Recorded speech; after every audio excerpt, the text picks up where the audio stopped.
The Hayek-Keynes Debate, 1931-1971, by Sudha R. Shenoy. This article is excerpted from A Tiger by the Tail, The Keynesian Legacy of Inflation. The roots of current economic ideas and of those guiding wage policy lie in the 1930s, in discussion inspired by the publication of The General Theory. Though Keynes's ideas diverged significantly from the theoretical structure of Piaget and Marshall, with which he was most familiar, Keynesian ways of thinking had been fairly widespread in Britain and the United States before the General Theory appeared in 1936. Keynes provided a theoretical foundation for these new ways of thinking. Since the publication of the General Theory, there has been an extensive elaboration of the theoretical system outlined in or generally associated with it, together with a further development of an alternative system of concepts called the classical system. This was close to a mirror image of the Keynesian system in the main relationships, for example, between the quantity of money and total expenditure, between interest, saving, and investment, between the wage level and the level of employment, and so on. But whereas the Keynesian system was couched wholly in terms of aggregates, the so-called classical system contained what may be termed a price dimension. The changes in the price level associated with changes in the total money stock were held by the classical system to imply equiproportional changes in all prices, and variations in the price level, in turn, were associated with changes in the level of economic activity. In a sense, the Keynesian approach may be regarded as a logical extension and elaboration of this rather crudely aggregative element in the classical system. Challenge to Keynes. The doctrines generally accepted among English economists contemporaneous with Keynes were challenged in fundamental respects by an alternative analysis developed on the continent and propounded in Britain by Professor Hayek. But by the 1940s, the Keynesian approach was almost universally adopted by economists.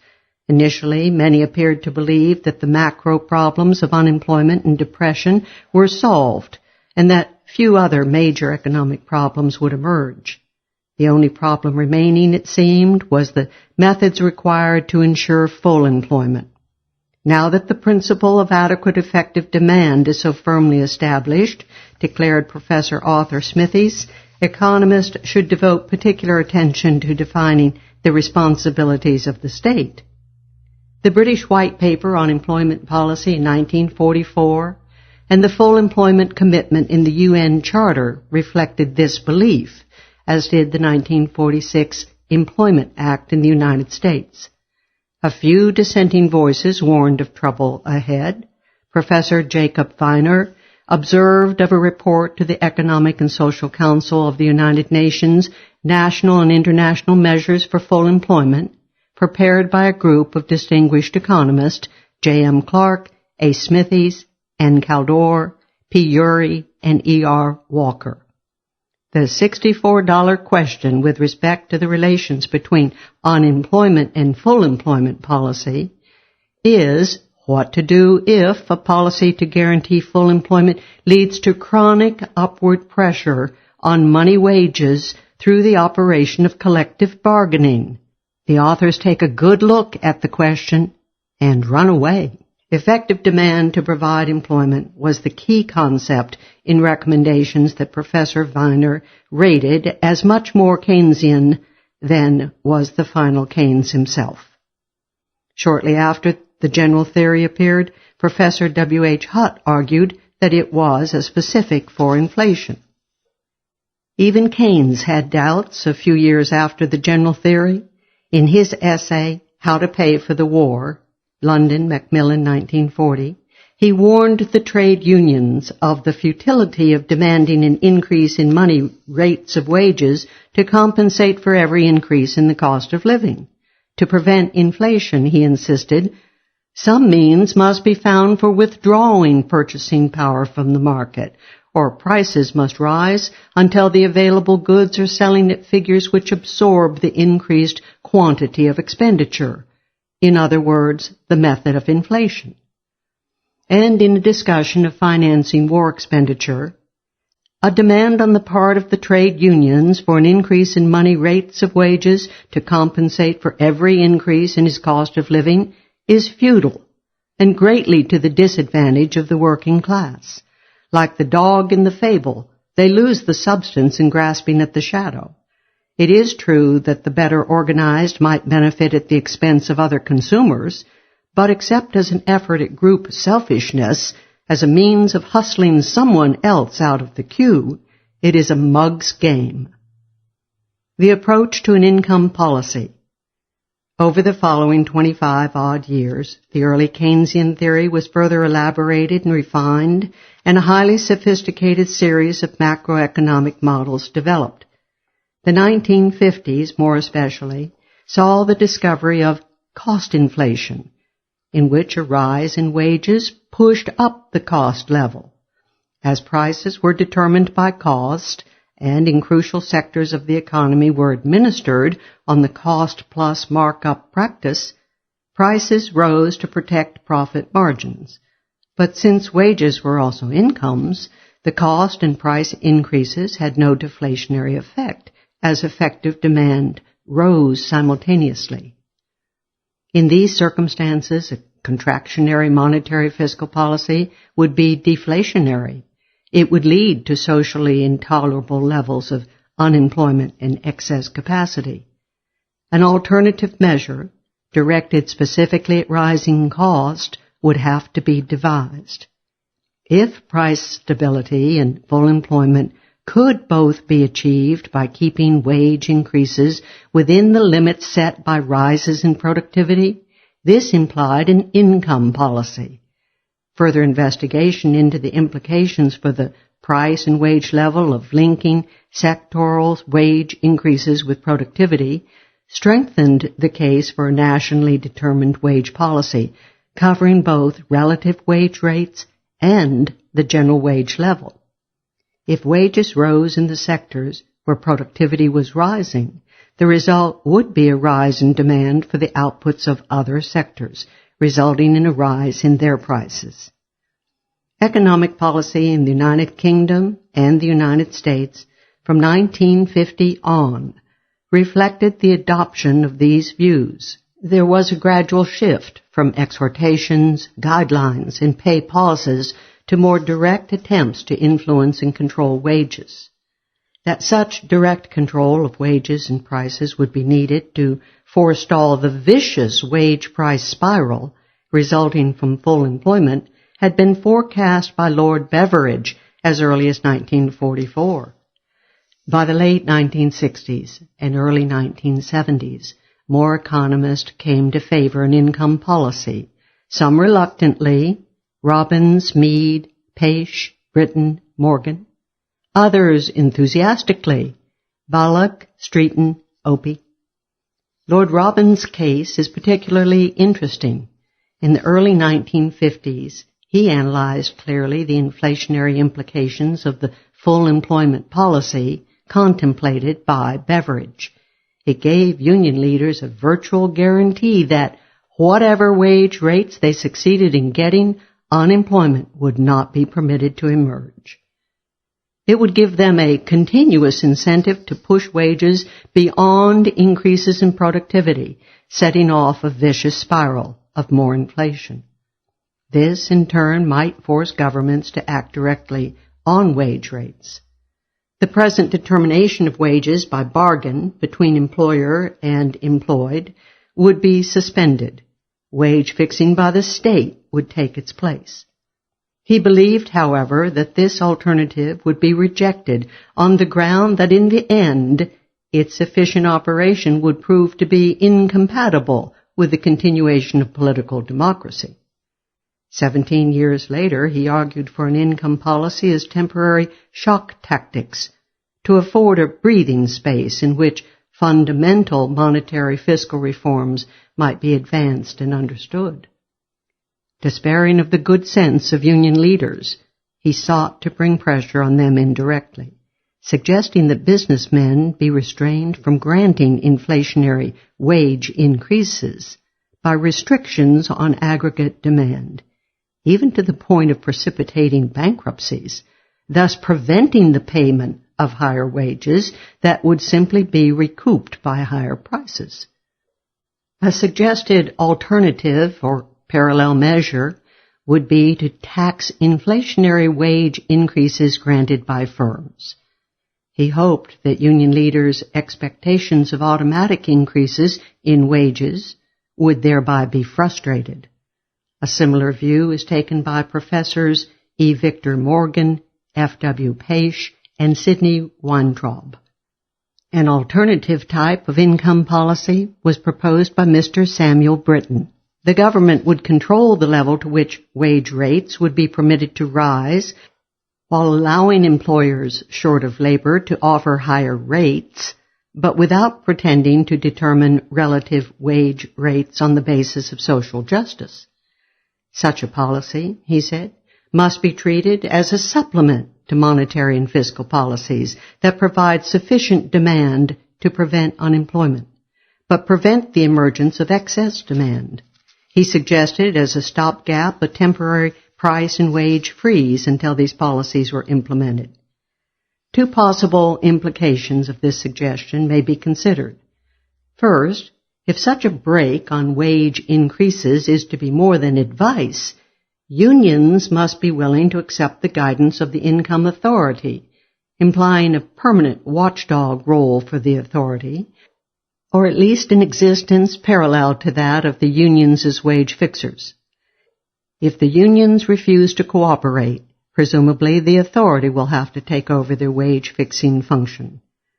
Secondly, in common with other recommendations for income policies, this proposal would perpetuate a given structure of relative wage rates, since all the rates to which it applied would be allowed to rise only by a given percentage, save in labor scarcity. This relative wage structure today reflects not so much the allocative forces of the market, but the relative power or pushfulness of the different unions. Can we assume that they would be content to retain indefinitely whatever relative positions they had achieved at the moment the income policy came into existence? Micro dimensions acknowledged. The common thread running through these discussions is the alleviation of specific wage rate maladjustments. They have moved some distance from the aggregative analysis. The macro problem of adequate demand management has, it now appears, a micro dimension, that of establishing or obtaining an appropriate scale of prices. In other words, from the viewpoint of practical policy, the macro problem of a persistent upward push or pull on the price level is now seen to have micro roots in the specific pricing methods used by specific groups of workers. Macro measures acting on aggregate expenditure may have allowed us hitherto to ignore this basic micro discoordination, but events have seemingly brought the issue forward unavoidably. Macro measures, it would appear, may offset micro problems, but there are no substitute for appropriate micro solutions. The significance of coordination at the micro level appears here, in the light of a third type of analysis, which Professor Hayek developed on foundations laid by the Austrians, Menger, Weiser, and Bombauer, culminating in the works of Mises. Hayek concentrated on the analysis of the structure of relative prices and their interrelations. He did not adopt the framework of a general equilibrium system, nor treat price changes as elements in a dynamic shift between two general equilibria.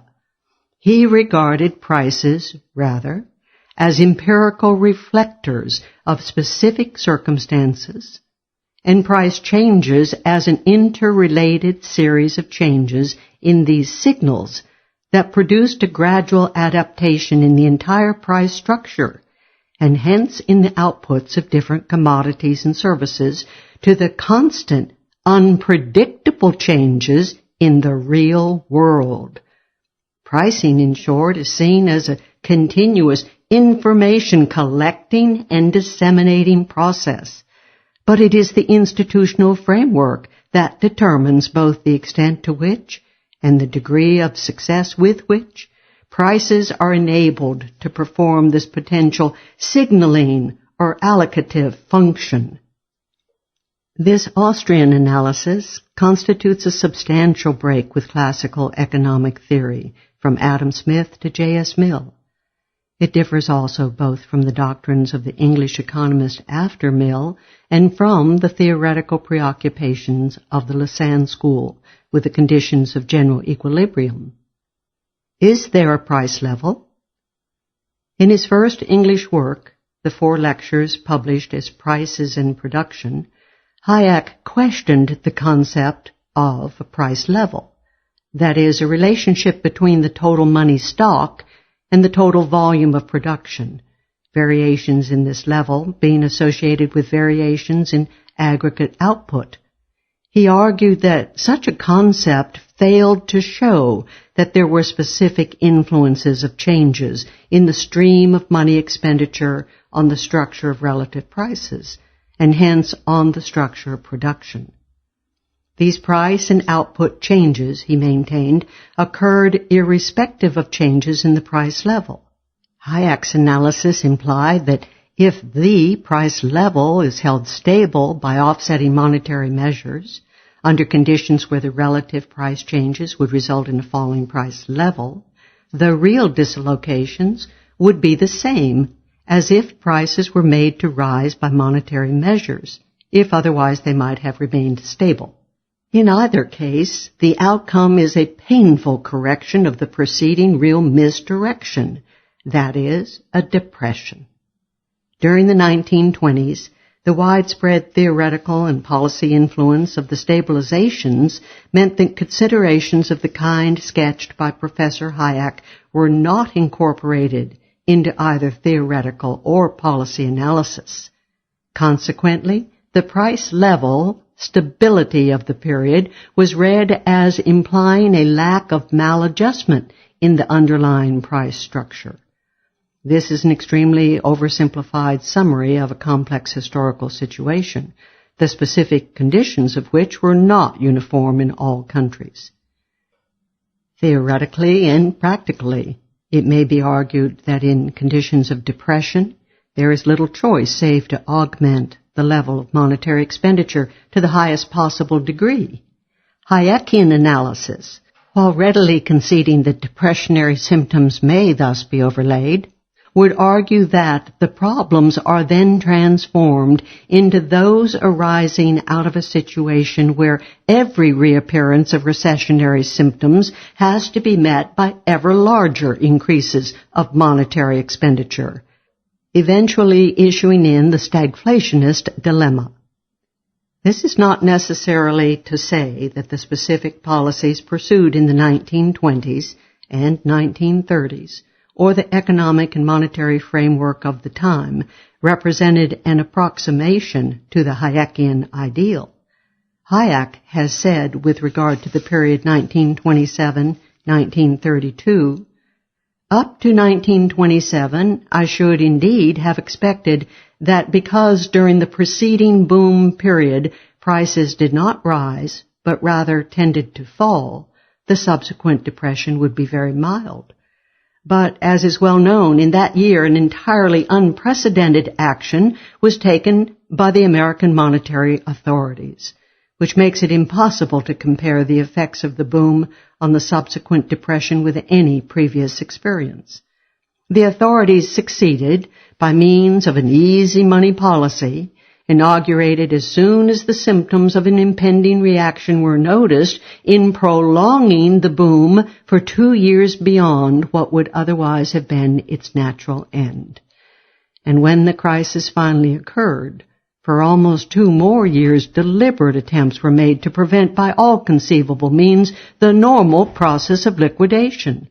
It seems to me that these facts have had a far greater influence on the character of the depression than the developments up to 1927, which, from all we know, might instead have led to a comparatively mild depression in and after 1927. Shortly after the publication of the first edition of Prices in Production, Professor Hayek published, in Economica, the first part of a long, substantive review of Keynes's treatise on money. This provoked a reply from Keynes, followed by a rejoinder, before the publication of the second part of the review. Hayek criticized Keynes for his neglect of the real structure of production, arguing that Keynes's predilection for concentrating on the immediate and purely monetary phenomena accompanying changes in money expenditure, together with his penchant for aggregative macro concepts, total profits, total investment, had led him into contradictory or untenable conclusions. Keynes apparently held that if there were no entrepreneurial profits or losses in the aggregate, total output would be held constant. Hayek replied that if profits in the lower stages of production, nearer consumption, were exactly counterbalanced by losses in the higher stages, there would be a contraction in the capital structure and a fall in output and employment, even though there were no aggregate profits or losses. In his reply, Keynes failed to take up the numerous substantial criticisms made by Hayek.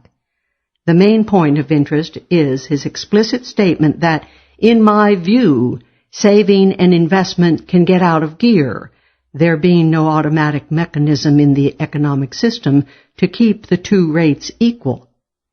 Hayek's reply to this was based on his analysis of the relative price structure. Mr. Keynes's assertion that there is no automatic mechanism in the economic system to keep the rate of savings and the rate of investing equal might, with equal justification, be extended to the more general contention that there is no automatic mechanism in the economic system to adapt production to any other shift in demand. Further implications of Hayekian analysis. There are further implications of the Hayekian approach. A.